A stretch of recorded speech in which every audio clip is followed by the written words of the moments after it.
Hello, today is Saturday, and that means it's time for True Crime Tales. Today we're going to be talking about Thomas Warren Wishenant, a serial killer from Alabama.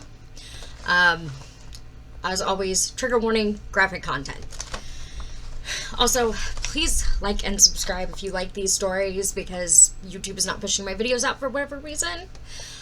So, without further ado, let's get started. Thomas Warren Wishenant was an American serial killer who murdered at least 4 women between 1963 and 1976 in Mobile County, Alabama. After being arrested for the October 1976 murder of Cheryl Payton, Wishenant confessed to killing 3 other women. He was sentenced to death in Alabama in September 1977 and was executed in May 2010 at Holman Correctional Facility via lethal injection. At the time of his execution, Wishenant was Alabama's longest-serving death row inmate, spending 32 years, 8 months, and 20 days on death row. Thomas Warren Wishenant was born on January 29, 1947 in Pritchard, Alabama, the last of 4 children born to Willie and Emma Wishenant. He came from a low-income family which was ruled by his mother, a domineering woman who would constantly argue with and frequently attack her physically weak and alcoholic husband, and who also encouraged her children to do the same. Such altercations often occurred when Wishenant's father would get drunk on moonshine and try to seduce his wife, who would always reject him. She reserved her anger and abuse only for her husband and instead spoiled Wishenant, of whom she was overprotective.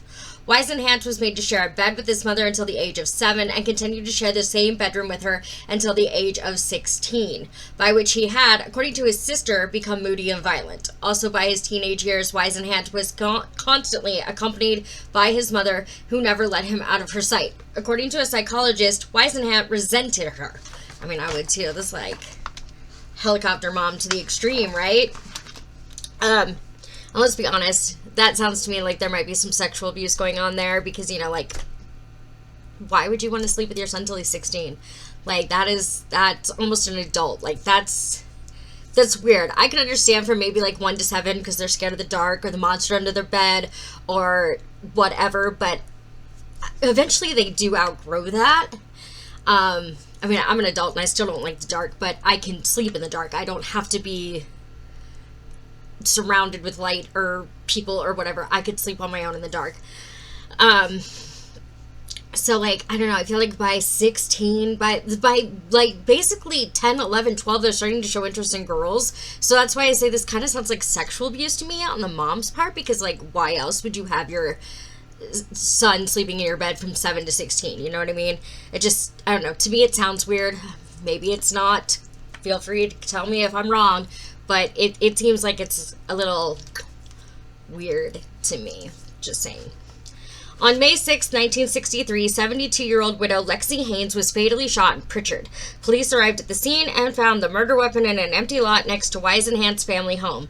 Wishenant, who was 16 at the time, was immediately suspected as he was recently charged with robbing a blind woman. I don't know. I honestly have no idea how they found out it was him, because if she was blind and he robbed her, I don't know, maybe if it was fingerprints or voice recognition or what. I could not find anything on how they figured out it was him, but I did find that kind of interesting, because I was like, he robbed a blind woman and didn't get away with it? Because I feel like people with disabilities like that, or being someone who's deaf, half deaf, but mostly deaf, I feel like after a while though, I don't know, how would you, I feel like that makes us more susceptible to crime, because we'd be hard up to report it because we can't see here the way that other people can. You see what I'm saying? So I'm not really sure how they connected him to this blind woman's robbery, but they did. According to a retired Pritchard police captain, the robbery charge against Wishenant was later thrown out of court due to a technicality. I do not know if that technicality was the fact that the woman was blind and could not accurately point out the perpetrator.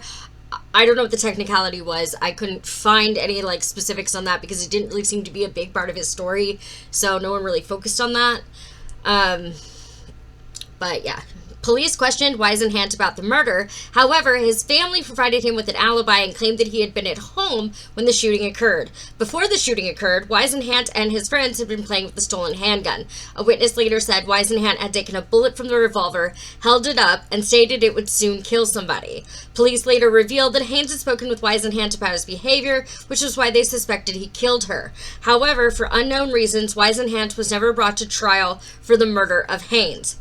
Following the shooting, Wishenant joined the United States Air Force as an airman. I go back to this every time I do one of these. Why are y'all in the military? Like, why is every serial killer served in the military at some point? Except maybe, like, Ted Bundy.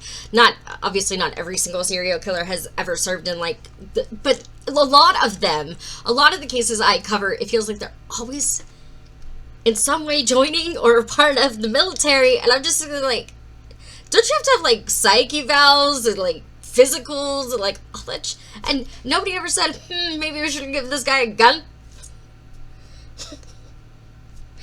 He was stationed at E&T Air Force Base near Colorado Springs, Colorado. On October 25th, 1965, Wishenant attacked 22-year-old Rose Covington, a United States Air Force WAF.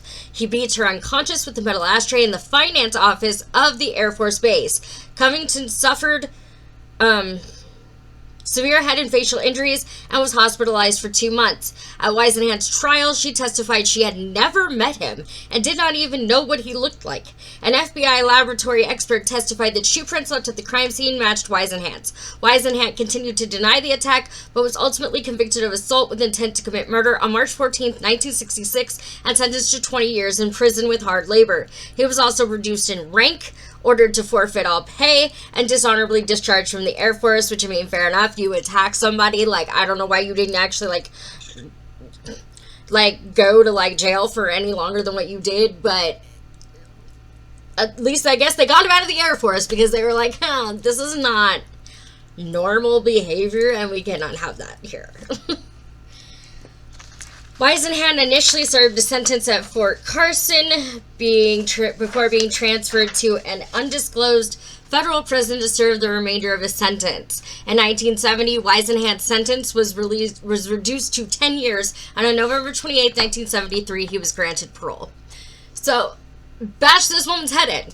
And they were like, you know what, though? It wasn't that bad. It wasn't that serious. We're going to reduce your sentence. And you know what? Forget that. We're just going to let you out. We're just going to let you go back to doing whatever you need to do or whatever.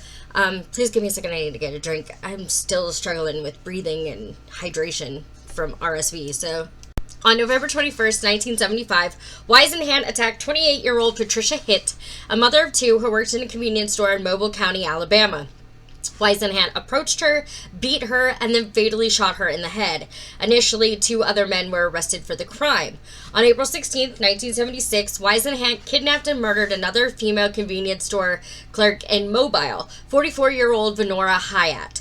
Wishenant kidnapped Hyatt from the convenience store and took her to an old house that was covered with kudzu vines. Hey, if y'all are in my comments and, like, want to tell me what those are, because I could not find a description of them, and, like, I really want to know what kudzu vines are now. Like, why is that important? Wishenant murdered Hyatt and dumped her body near an abandoned shack in Mobile. The following day, he returned to the crime scene and mutilated Hyatt's body. He then took Hyatt's wristwatch, which he later gave to his wife as a present, because that's what all sickos do. On October 16, 1976, Wishenant abducted 23-year-old Cheryl Lynn Payton, a convenience store clerk who worked at a compact store in Mobile County. Wishenant kidnapped her at gunpoint and drove her to a remote wooded area where he raped her in the front seat of his pickup truck. He then killed her by fatally shooting her in the head with a .32 caliber pistol. He dragged her body into the nearby woods before fleeing. On October 17th, Wishenant returned to the crime scene and mutilated Payton's body. I don't know what the, like, obsession with this was, but, like, apparently he would do this to all of his victims. Like, he would go back and mutilate the body, and I'm like, because he didn't do enough to them before you killed them? Like, fuck you, dude. He cut off a large part of her breast and slashed her abdomen. However, he was spotted near the crime scene after a chase was captured by police.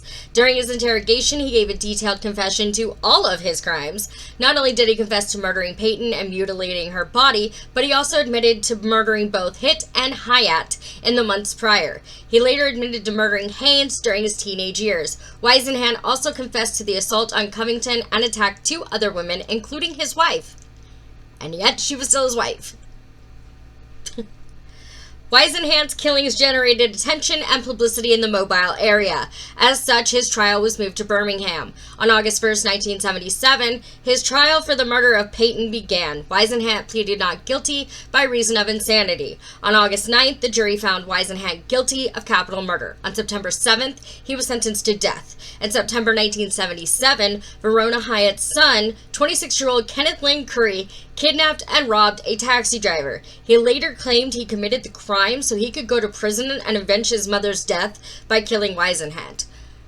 I mean, I understand, but now he's going to be in prison because, you know, he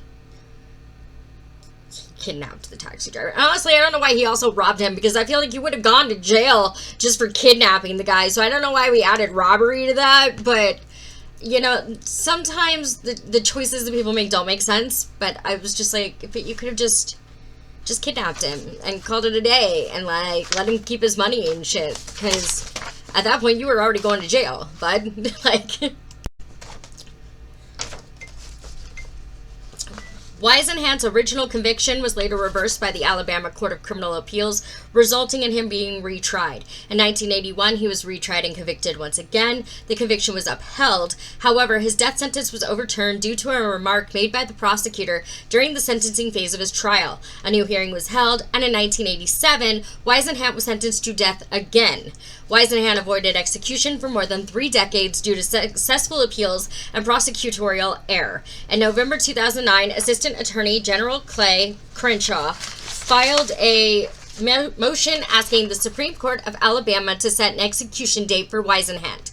He was scheduled for execution on May 27, 2010, and on May 27th, Wishenant was executed by lethal injection at Holman Correctional Facility near Atmore, Alabama. I did add this in at the end because sometimes I think it's interesting to see what they ate and had to say when they died. If you're not really into it, then you can cut out now. His last meal consisted of chicken leg quarters, French fries, American cheese, orange drink, coffee, and chocolate pudding. It just does not sound like these things should go together. He declined to make a final statement. Wishenant spent 32 years, 8 months, and 20 days on death row, which at the time was longer than any other prisoner had ever spent on death row in Alabama. And that is the story of Thomas Wishenant. Please drop your comments below. Let me know what you want to hear me talk about next time or in the future here. I am definitely looking for ideas, because I'm scouring the internet for them as I go. Also, I was thinking about, like, maybe opening up, like, a history or, like, ghost stories or conspiracy theories. So let me know if you would be interested in that. Like, if I could add that onto, like, this channel and do, like, ghost stories and or conspiracies or history or all of that. Just let me know what you guys think. And, yeah, as always, please smash that like button. Subscribe, because I'm here for you almost every Saturday. Also, on that note, thank you for being understanding last week. It was just not a good weekend for me. It was the anniversary of my father's death, my bio father's death. And then, you know, the anniversary of our dog's death. And then, yeah, like, it was just rough. No pun intended. So, as always, though, please don't do anything I wouldn't do. Make good choices and be cautiously kind to others. Bye.